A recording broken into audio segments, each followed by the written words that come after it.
Organisée par les Nations Unies, la 28e conférence des parties sur les changements climatiques COP28 se tient à Dubaï, dans les Émirats Arabes Unis, du 30 novembre au 12 décembre 2023. C'est la troisième fois, après le Qatar en 2012 et l'Égypte en 2022, que la rencontre internationale a lieu dans cette région du globe, considérée comme l'une des plus vulnérables aux effets des changements climatiques. Lors de la COP21, les pays ont adopté l'historique accord de Paris, par lequel ils se sont engagés à limiter le réchauffement climatique à moins de 2 degrés Celsius au-dessus des niveaux pré-industriels et à poursuivre leurs efforts pour tenter de le contenir à 1,5 degré Celsius. Cet accord prévoit les contributions déterminées au niveau national CDN, dans le cadre desquelles chaque partie est tenue de préciser la mesure à laquelle elle contribuera à la réduction des émissions de gaz à effet de serre et à l'adaptation aux effets du changement climatique. Mais aussi, les États membres de l'Union européenne et d'autres pays développés continueront de financer la lutte contre le changement climatique pour aider les pays en développement à la fois à réduire leurs émissions et à renforcer leur résilience pour faire face aux effets du changement climatique. Pour cette 28e conférence, les appels se multiplient pour que les pays développés honorent leurs promesses qu'ils ont faites aux pays en développement en matière de climat et mettent en place un fonds pour les pertes et dommages afin d'atténuer certains des défis financiers. Quels que soient les résultats de ces négociations financières, il est évident que l'ampleur des besoins financiers de l'Afrique dépasse de loin les promesses faites par le passé, dont une grande partie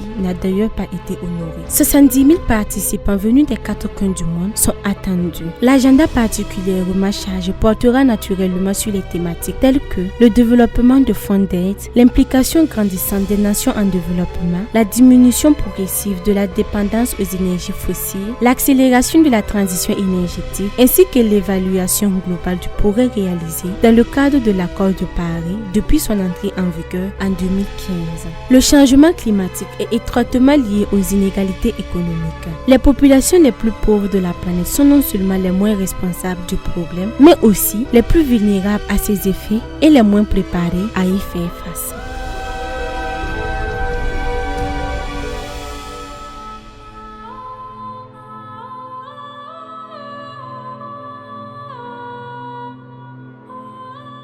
Boama TV,